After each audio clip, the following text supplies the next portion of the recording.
Rights are based on laws created by local, state, and federal governments, which dictate how individuals can control, benefit from, and transfer the property. Strong property rights provide an incentive for individuals to protect and manage their property over the long term because they're assured that their ownership rights will be protected against unjust or unlawful actions by other parties.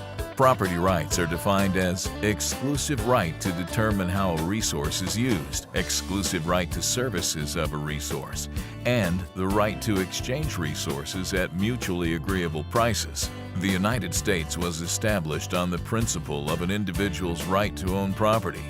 These strong property rights have been foundational to the success of the American economy since its founding. Clearly defined property rights encourage increased productivity, reduced conflict, security, and surplus. Where property rights are ill-defined or unprotected, results can include scarcity, disputes, and violence. In the United States, individual states are vested with the authority to set laws regarding private property. However, the U.S. Constitution provides protection from unreasonable seizure of property in the Fourth Amendment and provides a person may not be deprived of personal property without due process and just compensation, the Fifth Amendment.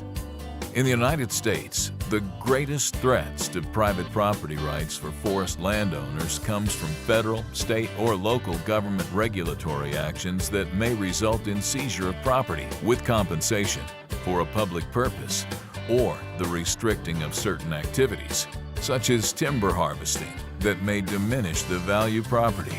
In the case of the latter, these regulatory takings are becoming more commonplace with enforcement of federal laws such as the Endangered Species Act and the Clean Water Act. Forest land descriptions refer to legal property descriptions which may or may not always be easily located on the ground. Having a survey performed on property lines is the best way to locate boundaries on the ground. When disputes about property lines cannot be resolved by mutual agreement, they're typically handled with legal intervention. An easement is defined as the non-exclusive privilege to use the land of another. Right-of-way easements are corridors of a specified width that are acquired and used by another party. One example of this is where utility companies acquire easements to construct, operate, and maintain utility lines. Trespassing involves intentionally entering upon a land belonging to another individual, or by causing a substance or thing to enter upon that land. Encroachment refers to a dispute on boundary line locations, as well as to buildings or other structures that may be partially located across the property line. Timber trespass occurs when a logging crew harvesting on one parcel of land crosses, intentionally or unintentionally, the boundary and cuts trees on the neighbor's property without permission. Most states have laws that govern the payments required to the neighboring landowners for trees cut without permission. Liability is the state of being legally responsible for something. There are several areas of liability common to owning and managing forests. The general liability of ownership is the duty owed by forest landowners to individuals who enter their land, and it varies by the legal status of the party. The three categories of individuals who enter a landowner's property include trespassers, licensees, and invitees. Although prescribed burning is a legal forest management tool, landowners and their agents are responsible for protecting the public from any hazardous conditions that might be created as a direct result of the fire. Liability usually occurs in two areas: escaped fire and smoke. Landowners are responsible for containing the fire on their property and are responsible for the damages if that fire crosses onto a neighbor's property.